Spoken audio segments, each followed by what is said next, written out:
संपाति का अपने पुत्र सुपार्श्व द्वारा सीता तथा रावण को देखने की घटना बताना। उस समय वार्तालाप करते हुए गृहराज के द्वारा कहे गए उस अमृत के समान स्वादिष्ट मधुर वचन को सुनकर सब वानर श्रेष्ठ हर्ष से खिल उठे।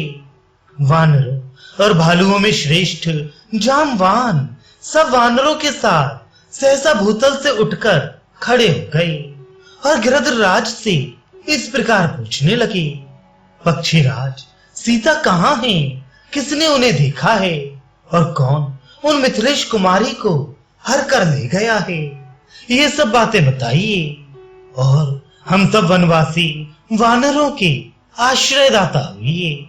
कौन ऐसा धृष्ट है जो वज्र के समान वेग पूर्वक चोट करने वाले दशरथ नंदन श्री राम के बाणों तथा स्वयं लक्ष्मण के चलाए हुए सैनिकों के पराक्रम को कुछ नहीं समझता है? उस समय उपवास छोड़कर बैठे और सीता जी का वृतांत सुनने के लिए एकाग्र हुए वानरों को प्रसन्नता पूर्वक पुनः आश्वासन देते हुए संपाति ने उनसे ये बात कही, वानरों, विदेह कुमारी सीता का जिस प्रकार अपहरण हुआ है, विशाल लोचना सीता इस समय जहां है और जिसने मुझसे यह सब वृतांत कहा है एवं जिस तरह मैंने सुना है वह सब बात बताता हूं। सुनो, ये दुर्गम पर्वत कई योजनों तक फैला है। दीर्घ काल हुआ जब मैं इस पर्वत पर गिरा था, मेरी प्राण शक्ति क्षीण हो गई थी और मैं वृद्ध था। इस अवस्था में मेरा पुत्र पक्षी प्रवर सुपार्श्व ही यथा समय आहार देकर प्रतिदिन मेरा भरण पोषण करता है। जैसे गंधर्वों का काम भाव तीव्र होता है, सर्पों का क्रोध तेज होता है और मृगों को भय अधिक होता है, उसी प्रकार हमारी जाति के लोगों की भूख बड़ी तीव्र होती है। एक दिन की बात है, मैं भूख से पीड़ित होकर आहार प्राप्त करना चाहता था। मेरा पुत्र मेरे लिए भोजन की तलाश में निकला था, किंतु सूर्यास्त होने के बाद वह खाली हाथ लौट आया। उसे कहीं मांस नहीं मिला। भोजन न मिलने से मैंने कठोर बातें सुनाकर अपनी प्रीत बढ़ाने वाले उस पुत्र को बहुत पीड़ा दी, किंतु उसने नम्रता पूर्वक मुझे आदर देते हुए ये यथार्थ बात कही, तात मैं यथा समय मांस प्राप्त करने की इच्छा से आकाश में उड़ा और महेंद्र पर्वत के द्वार को रोककर खड़ा हो गया। वहां अपनी चोंच नीची करके मैं समुद्र के भीतर विचरने वाले सहस्त्रों जंतुओं के मार्ग को रोकने के लिए अकेला ठहर गया।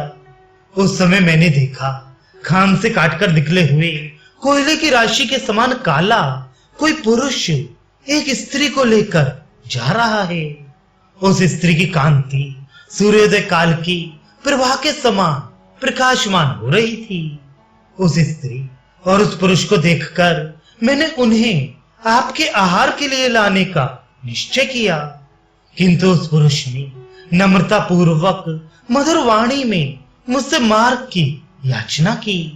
पिताजी, भूतल पर नीच पुरुषों में भी कोई ऐसा नहीं है जो विनय पूर्वक मीठे वचन बोलने वालों पर प्रहार करे। फिर मुझ जैसा कुलीन पुरुष कैसे कर सकता था? फिर तो वह तेज से आकाश को व्याप्त करता हुआ सा वेग पूर्वक चला गया। उसके चले जाने पर आकाशचारी प्राणी सिद्धचारण आदि ने आकर मेरा बड़ा सम्मान किया। वे महर्षि मुझसे बोले, सौभाग्य की बात है कि सीता जीवित है।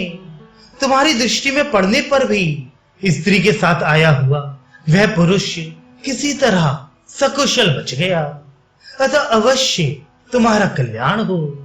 उन परम शोभायमान सिद्ध पुरुषों ने मुझसे ऐसा कहा। तत्पश्चात उन्होंने यह भी बताया कि वह काला पुरुष राक्षसों का राजा रावण था। दशरथ नंदन श्री राम की पत्नी जनक किशोरी सीता शोक के वेग से पराजित हो गई थी उनके आभूषण गिर रहे थे और रेशमी वस्त्र भी सिर से खिसक गया था। उनके केश खुले हुए थे और वे श्री राम तथा लक्ष्मण का नाम ले लेकर उन्हें पुकार रही थी। मैं उसकी इस दयनीय दशा को देखता रह गया। यही मेरे विलंब में आने का कारण है। इस प्रकार बातचीत की कला जानने वालों में श्रेष्ठ सुपार्श्व ने मेरे सामने इन सारी बातों का वर्णन किया। ये सब सुनकर भी मेरे हृदय में पराक्रम कर दिखाने का कोई विचार नहीं उठा। बिना पंख का पक्षी कैसे कोई पराक्रम कर सकता है? अपनी वाणी और बुद्धि के द्वारा साध्य जो उपकार रूप गुण है उसे करना मेरा स्वभाव बन गया है। ऐसे स्वभाव से मैं जो कुछ कर सकता हूँ वह कार्य तुम्हें बता रहा हूँ। सुनो, वह कार्य तुम लोगों के पुरुषार्थ से ही सिद्ध होने वाला है। मैं वाणी और बुद्धि के द्वारा तुम सब लोगों का प्रिय कार्य अवश्य करूंगा, क्योंकि दशरथ नंदन श्री राम का जो कार्य है वह मेरा ही है, इसमें संशय नहीं है। तुम लोग भी उत्तम बुद्धि से युक्त, बलवान, मनस्वी तथा देवताओं के लिए भी दुर्जय हो। इसीलिए वानरराज सुग्रीव ने तुम्हें इस कार्य के लिए भेजा है। श्री राम और लक्ष्मण के कंक पत्र से युक्त जो बाण हैं, वे साक्षात विधाता के बनाए हुए हैं। वे तीनों लोकों का संरक्षण और दमन करने के लिए पर्याप्त शक्ति रखते हैं। तुम्हारा विपक्षी दशग्रीव रावण भले ही तेजस्वी और बलवान है, किंतु तुम जैसे सामर्थ्यशाली वीरों के लिए उसे परास्त करना आदि कोई भी कार्य दुष्कर नहीं है। अतः अब अधिक समय बिताने की आवश्यकता नहीं है।